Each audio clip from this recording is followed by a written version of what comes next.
In a world where the speed of communication is matched only by its reach, thinking before sharing our feelings is a skill that demands cultivation.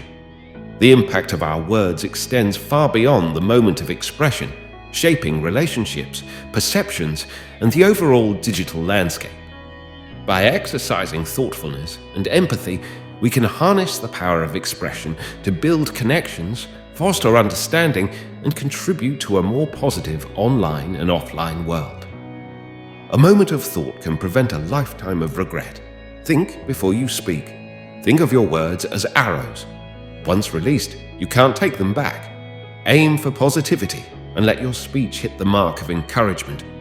This story explores the importance of thinking before expressing our emotions, drawing insights from real-life situations through the lens of Zen teachings. On a crisp spring morning in the high Himalayan mountains, the atmosphere was clear, carrying the fragrance of pine and the thawing snow from the peaks above. In a secluded hillside monastery, the monks convened in the meditation hall. Seated on straw mats, they attentively listened as the head monk delivered the Dharma talk. It is essential to recognize that right speech is at the core of Buddhist teachings, he asserted, gazing out over the rows of shaved heads.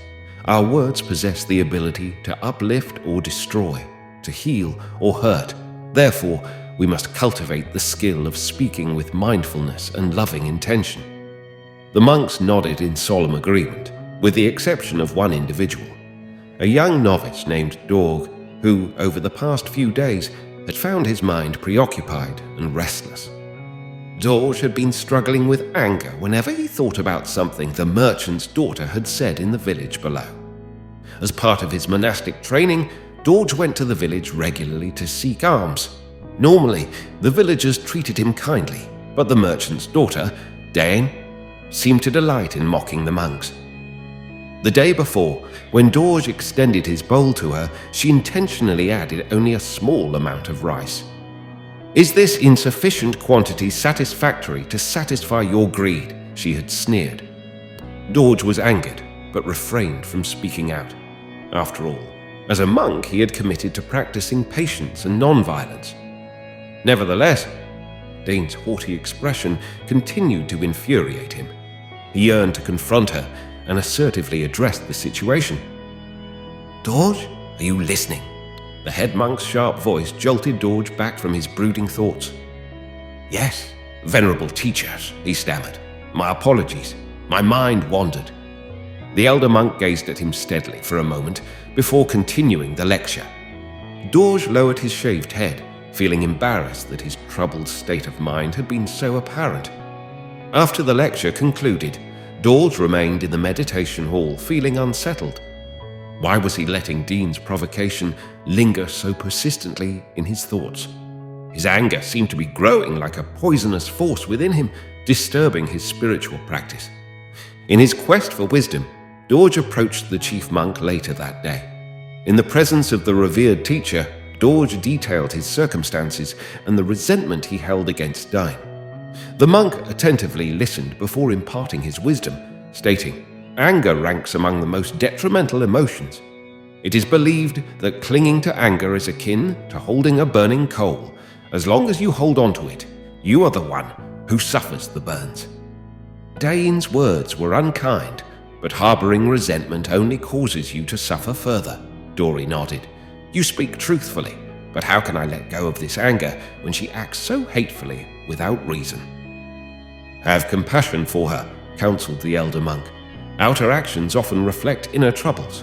Dine may be facing difficulties about which you know nothing. Return only loving kindness, not anger. This is the path of the Bodhisattva." Placing his hand gently on Dorg's shoulder, the old monk then suggested he spend the next few days in solitary retreat, meditating upon loving kindness and compassion.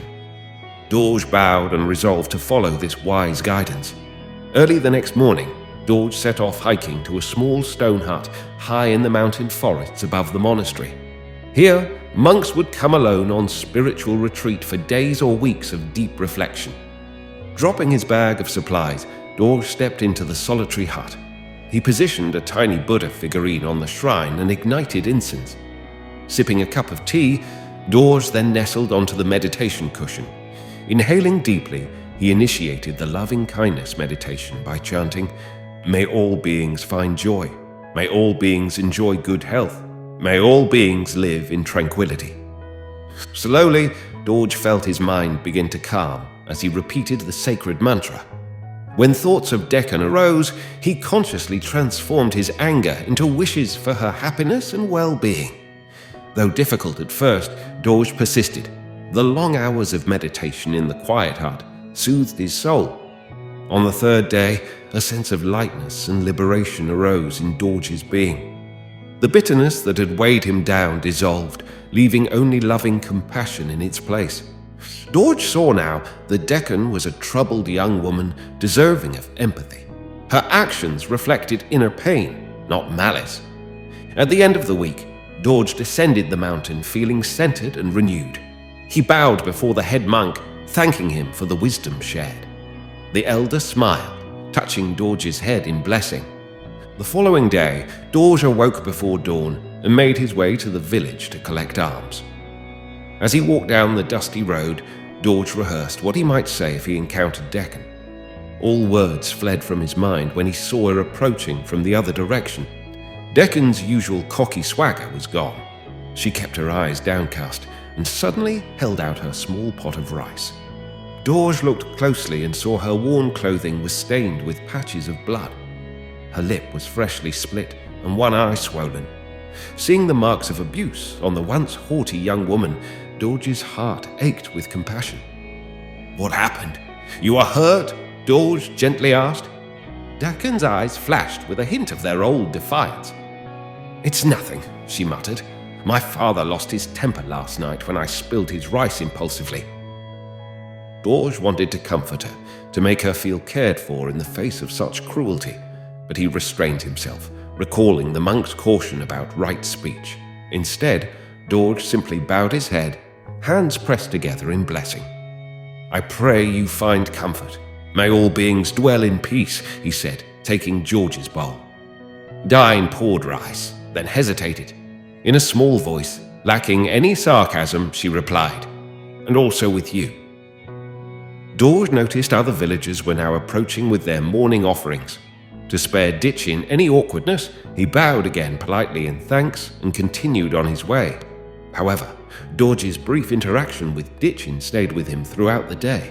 He realized only now how badly she must be suffering to lash out so scornfully. Before, her prickly words had been a cry of pain, not cruelty. She was helpless, trapped in her circumstances. Dorj wished he could ease her sorrow, but he knew real change must come from within. The best he could do was to return the darkness in her life with light, to act with compassion. Over the ensuing weeks, George made a point to greet Deccan mindfully whenever he saw her around the village. He would pause and bow with hands pressed together, reciting the short blessing.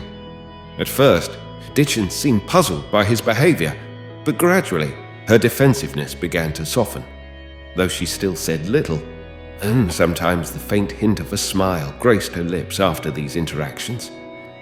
One afternoon, about a month later, Dorj was walking back to the monastery when he heard rapid footsteps behind him. He turned to see Deccan hurrying to catch up, carrying a small bundle. "Please wait," she called. "I hope to catch you alone." She shyly held out the cloth-wrapped bundle.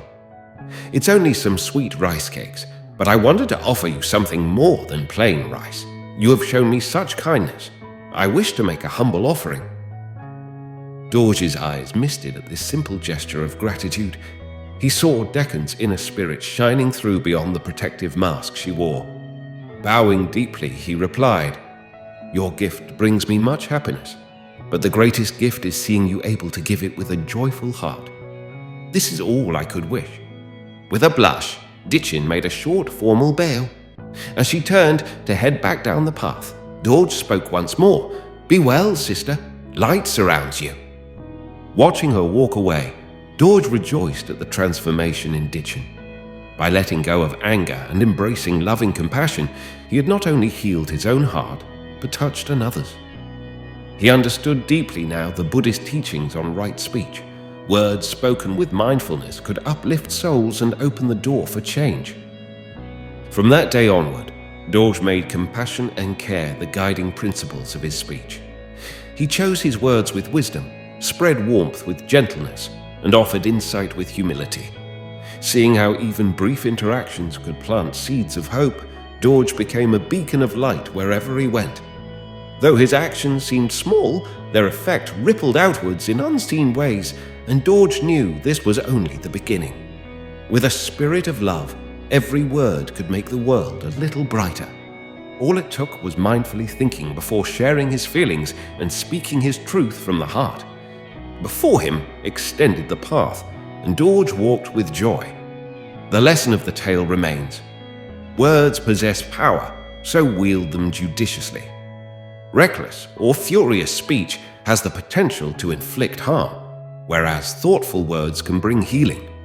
Prioritize introspection before expressing emotions and consistently communicate with compassion. Convert negative sentiments through comprehension.